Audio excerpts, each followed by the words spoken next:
mon âme à te louer. Tu as posé une lampe, une lumière sur ma route. Ta parole, Seigneur, ta parole, Seigneur. Alors, c'est un atelier qui va être dirigé par Monsieur l'abbé Alexandre Cabera. Dans ses notes biographiques, j'ai retenu pour lui aussi 3 clés importantes le concernant. Alors d'abord, il a un bac de l'Université urbanienne de Rome en théologie sacrée. Il a étudié à l'Institut catholique de Paris en théologie biblique et il a aussi étudié le grec et l'hébreu biblique. Il est né au Rwanda. Son dada ou son sujet de mémoire ou les choses qu'il aime beaucoup, c'est la fonction narrative des paraboles de Jésus dans l'Évangile de Marc. Et pour lui, les psaumes expriment en une prière la vie des humains et la foi en Dieu. Voulez-vous savoir quel est le psaume qui habite le cœur d'Alexandre? Je vais aller voir.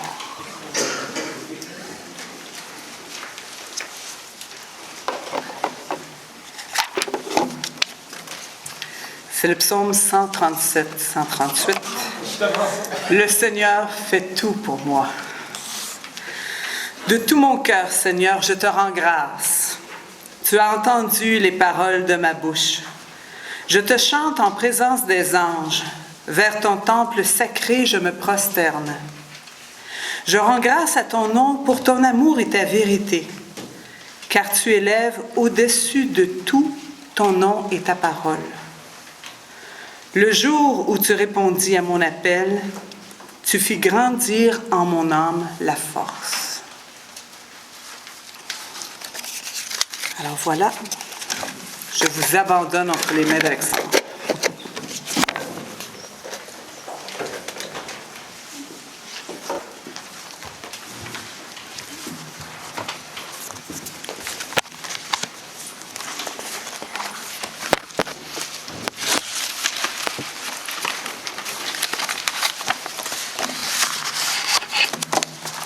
Merci.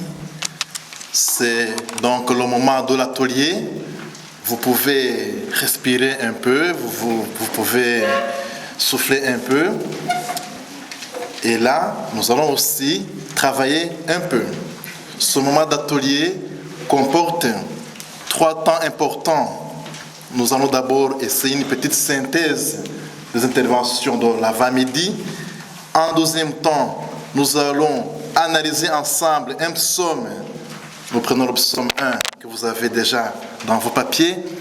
Et puis en troisième lieu, il s'agira de choisir un psaume parmi les 5 psaumes retenus pour le redire ou le réécrire. Déjà, depuis le matin jusqu'à ce mois, vous êtes déjà entré dans l'esprit des psalmistes. Alors, en premier lieu, comme en synthèse des interventions de l'avant-midi, je voudrais vous soumettre les 7 propositions sur la prière des psaumes. Vous avez une petite feuille dans vos documents, mais c'est pour votre lecture personnelle à la maison. Sinon, je vais retenir quelques éléments importants dans lesquels on pourra retrouver tout ce dont nous avons parlé. Premièrement, les psaumes sont des dialogues. Les psaumes expriment un dialogue incessant entre Dieu et les croyants. Les psaumes sont des paroles humaines adressées à Dieu, mais aussi Dieu parle à travers les psaumes. Nous avons un exemple, le psaume 4. Quand je crie, réponds-moi, Dieu ma justice. Toi qui me libères dans ma détresse, pitié pour moi, écoutez ma prière. Le Seigneur entend quand je crie vers lui. Deuxième point, les psaumes sont des prières corporelles. L'importance de la chair, le corps.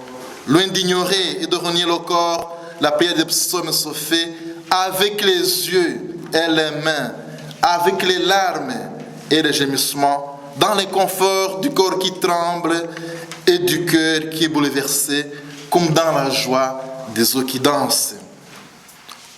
À lire le psalmiste, on croirait les entendre respirer, gémir, exulter, ou bien les sentir menacés, abattus et sur le point de perdre toutes les ressources de la parole. Un exemple, au psaume 22, « Je suis comme l'eau qui se répand, tous mes membres se disloquent, mon cœur est comme la cire. Ils font au milieu de mes entrailles, ma vigueur a séché comme l'argile, ma langue colle à mon palais. » Troisième point, les psaumes sont faits pour la musique. Je peux même ajouter la danse. Qui dit psaume dit musique. Plus de la moitié des psaumes, de 87 sur 50, portent ce titre, ou celui de shir, qui veut dire chanson. Les psaumes sont donc des pièces musicales ou des chansons.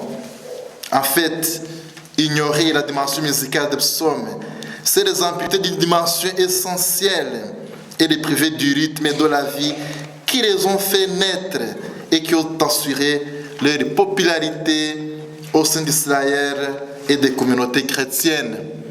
Un exemple, psaume 47, tout le peuple battait des mains, acclamez Dieu par vos cris de joie. Quatrième point, le psaume utilise un langage simple et très simple. Le vocabulaire des psaumes est extrêmement simple, emprunté à la vie courante et non ésotérique ou des élites ou codé. On prie les psaumes avec les mots de tous les jours, sans artifice ni dentelle. Au psaume 86, nous lisons « Écoute Seigneur, réponds-moi, car je suis pauvre et malheureux. Veille sur moi qui suis fidèle, ô mon Dieu. Sauve ton serviteur qui s'appuie sur toi. » Cinquième point. Les psaumes sont un regard vivant sur l'être humain. Vous le savez bien, selon la Bible et les psaumes, nous sommes âme, chair et esprit. Ces réalités ne sont pas des entités séparées ou opposées. Elles désignent plutôt la totalité de la personne humaine. Un autre aspect des psaumes, c'est qu'on y parle de l'être humain en termes concrets, en le considérant à partir de ses activités.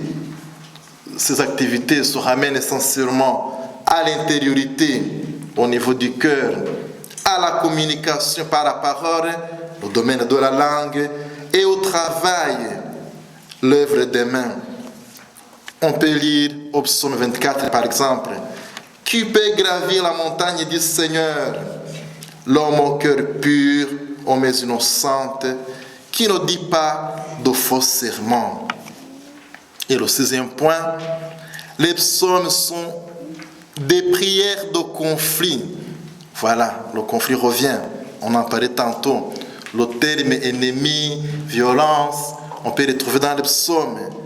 Le monde des psaumes n'est pas neutre ni naïf. C'est un monde de conflit, de combat, de déchirement. Que ce soit des conflits entre les peuples, que ce soit des conflits personnels, moi-même contre moi-même. Les psaumes font référence à la violence et à la haine des autres. Et il se trouve reconnaître implicitement ou trahir la part de violence qui est en nous, avec les appels à la vengeance, peu édifiants mais pourtant présents, qui se glissent insidieusement jusque dans la prière. Nous lisons au psaume 17, « Lève-toi Seigneur, affronte-les », c'est-à-dire les méchants, « renverse-les par ton épée, libère-moi des méchants, que ta main Seigneur les exclue d'entre les hommes, hors de l'humanité, hors de ce monde, tel soit le sort de leur vie. » Ah, ce n'est pas catholique, comme le dit Sébastien. Septième et dernier point, les deux cris essentiels de la prière des psaumes. Bien que le psautier fasse droit à tous les cris qui peuvent jaillir sur les lèvres humaines, tout ce qui est dans le cœur de l'homme. Il y en a deux qui se trouvent et résument l'ensemble de la prière. Au secours et Alléluia. Et ces deux, il y en va de la vérité de Dieu comme celle de l'homme. Tout d'abord, le soutien ponctué de cris d'appel à l'aide. Viens vite à mon aide, Seigneur mon salut, dit le psaume 38. La prière de psaume est la prière de gens qui souffrent et qui sont sensibles à la souffrance du monde. Toute souffrance humaine mérite d'être portée devant Dieu, que ce soit la souffrance du peuple congolais, du peuple syrien, du peuple rwandais, du peuple québécois, pourquoi pas, du peuple américain, de tous les peuples de la terre. Toute souffrance humaine mérite d'être portée devant Dieu et d'être entendue. Telle est la conviction qui anime les innombrables cris de supplication qui retentissent à travers le soutien. Mais il en est un autre cri tout aussi représentatif des psaumes. Alléluia. Et ce cri définit mieux que tout autre le climat de la prière biblique. Idéalement, toute prière biblique tend à la louange. Et justement, s'il se retrouve en finale du psautier, c'est-à-dire le psaume 150, ce n'est pas sans doute par hasard. La louange demeure la vocation ultime, non seulement du peuple de psaumes, mais de l'ensemble de la création. Nous lisons justement au psaume 150, au dernier psaume, verset 6, que tout être vivant chante louange au Seigneur. Alléluia. Voilà les 7 propositions sur la prière de psaume. Vous êtes d'accord avec moi qu'on ne peut pas tout dire sur le psaume depuis le matin jusqu'à 7 heures. Ce qu'on a essayé, ce que les intervenants ont essayé de nous donner, c'est toujours une façon de nous donner le goût d'aimer les psaumes, de prier les psaumes, d'entrer dans les psaumes et même de faire aimer les psaumes autour de nous. Bien sûr, chacun aussi, depuis le matin jusqu'à cette heure-ci, chacun a pu tirer ce qui est important pour sa vie personnelle. Voilà le premier temps de notre atelier.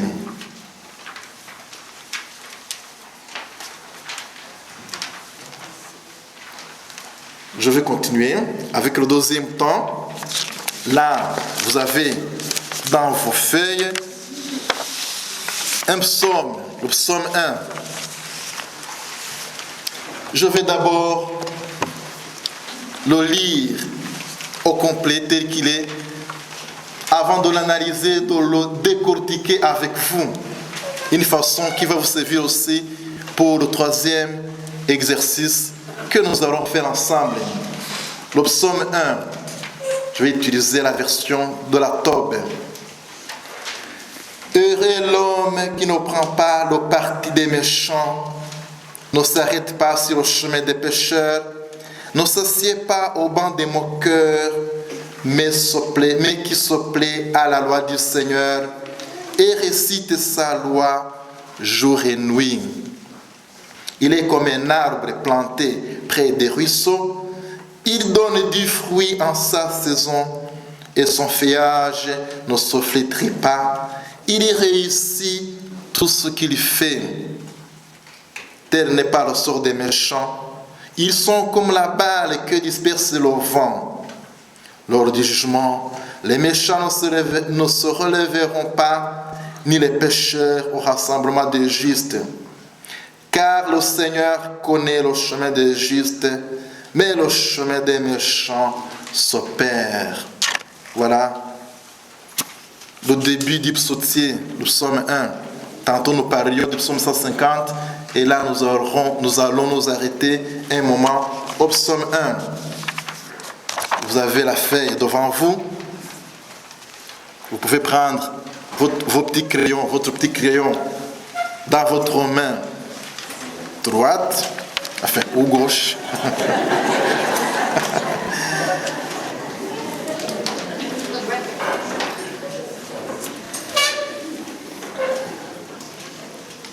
Vous voyez à votre gauche, heureux est l'homme qui n'entre pas au conseil des méchants, qui ne suit pas le chemin des pécheurs, ne siège pas avec ceux qui ricanent. Restons déjà au verset 1. Vous voyez comment sont placés les mots qui se ressemblent ou qui ne se ressemblent pas. Des parallélismes qui sont synonymiques ou des parallélismes qui sont antithétiques. Des méchants, des pécheurs, ça va presque dans le même sens. Au conseil, le chemin, qui n'entre pas, qui ne suit pas. Au verset 2, vous avez « Mais se plaît dans la loi du Seigneur et murmure sa loi jour et nuit. » Vous voyez déjà loi et loi qui se succèdent. Au verset 3, « Comme un arbre planté près des ruisseaux qui donne du fruit en son temps et jamais son feuillage ne meurt. Tout ce qu'il entreprendra réussira. »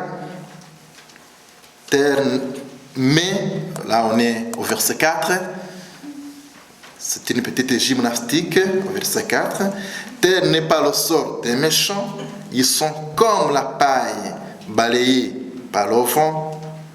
Au verset 5, au jugement les méchants ne se leveront pas, ni les pécheurs au rassemblement des justes.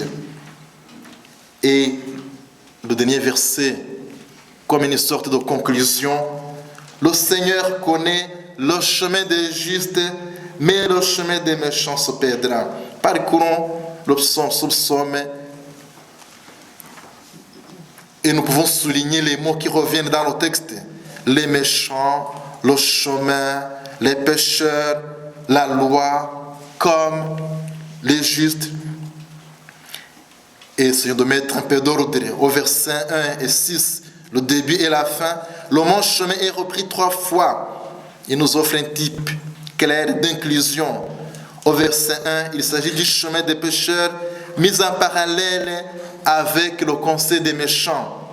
Et au verset 6, il s'agit d'une opposition entre chemin des justes et chemin des méchants.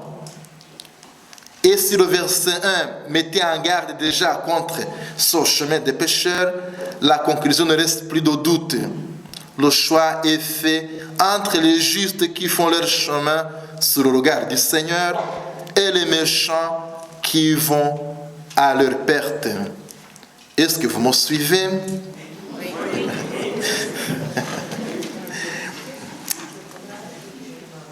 Mais on aura noté justement que le mot-clé chemin repris en inclusion et qui s'imbrique avec les mots séries méchant, pécheur et juste et qui joue en opposition. Il faut inclure dans cette thématique l'expression ce qui ricane dans cette version, ce que la Toba appelait le banc des moqueurs, mais aussi l'homme, au verset 1, qui est clairement du côté des justes. D'un bout à l'autre du psaume, il s'agit bien d'opposer 2 types d'humanité. Et les 2 comparaisons annoncées par comme relèvent aussi de cette opposition. Celle-ci est soulignée par les 2 conjonctions mais. Vous voyez au verset 2, mais se plaît dans la loi du Seigneur. Au verset 4, mais ils sont comme la paille. Et les mais, c'est 2 mais qui structurent le texte. Il y a un petit mais là au verset 6. Mais le chemin des méchants se perdra.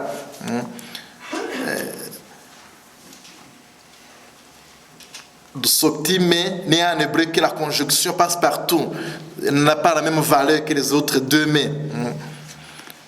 Ça peut être quelque chose de la traduction. Ainsi apparaissent clairement les parallélismes antithétiques entre les versets 1 et 5. Mieux repérable encore en hébreu. Les mots au conseil, ba'atzat, et au rassemblement, ba'adat, se font écho. Excusez-moi, ce n'est pas pour vous impressionner, c'est pour essayer d'entrer un peu plus dans le texte. De même, les 2 images prises s'opposent nettement. L'arbre et la paille.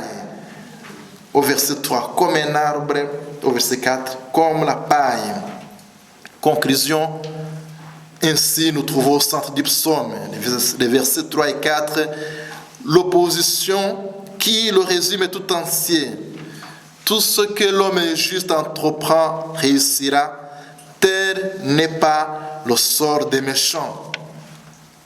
Elle sera reprise et universalisée dans la conclusion où intervient, comme nous l'avons vu, la ratification de ce jugement.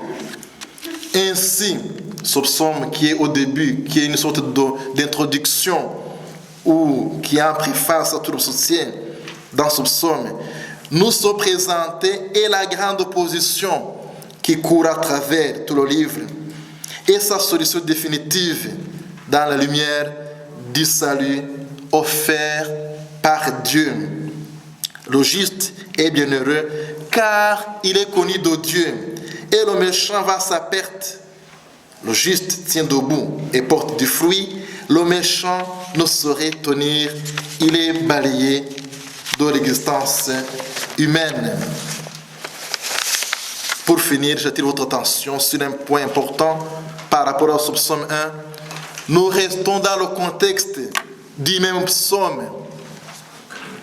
C'est-à-dire que si le psaume dit « Le Seigneur connaît le chemin des justes, mais le chemin des méchants se perdra », nous n'oublions pas qu'avec Jésus-Christ, nous avons les possibilités de conversion, de pardon, nous avons la miséricorde, nous avons le salut offert à tous, avec toujours l'idée de choisir le bon chemin. De plus, vous pouvez prendre n'importe quel psaume, vous y allez, verset par verset, vous regroupez les mots qui se ressemblent ou qui s'opposent, et au fur et à mesure que vous avancez, l'idée générale du psaume se dégage et le message du texte devient plus clair. Voilà ce que je voulais partager avec vous à propos de cette analyse du psaume. Je passe au dernier point qui concerne l'exercice que nous allons faire tantôt. Il s'agit de choisir un psaume parmi les 5 psaumes retenus pour le redire ou le réécrire. Vous avez déjà dans vos feuilles un ensemble de psaumes.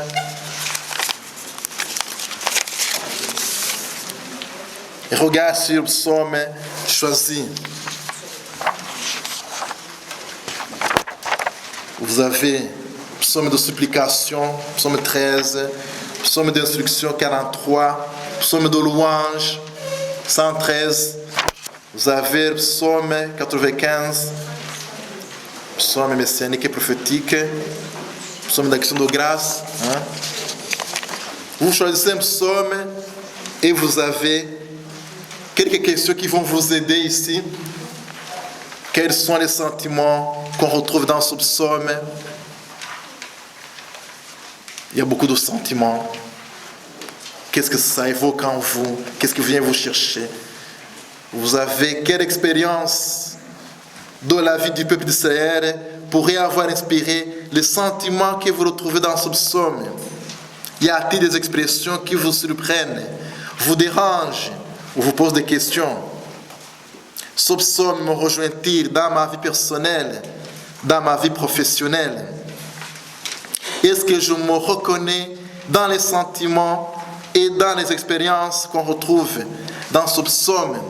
Là sont des questions que nous pouvons commencer à nous poser cet après-midi, mais que nous pouvons continuer toujours à nous poser, une sorte de devoir à domicile qui va permettre que nous allons toujours rester en lien, en contact avec cette étude des psaumes, cette étude en fait qui ne va pas finir, mais qui sera toujours ouverte pour continuer à découvrir les psaumes. Et j'invite Sébastien à venir vous parler justement de la suite, quand vous aurez déjà fait quelque chose dans le genre, dans le sens de réécrire, d'inventer, de bien étudier un psaume parmi ceux que vous aurez choisis.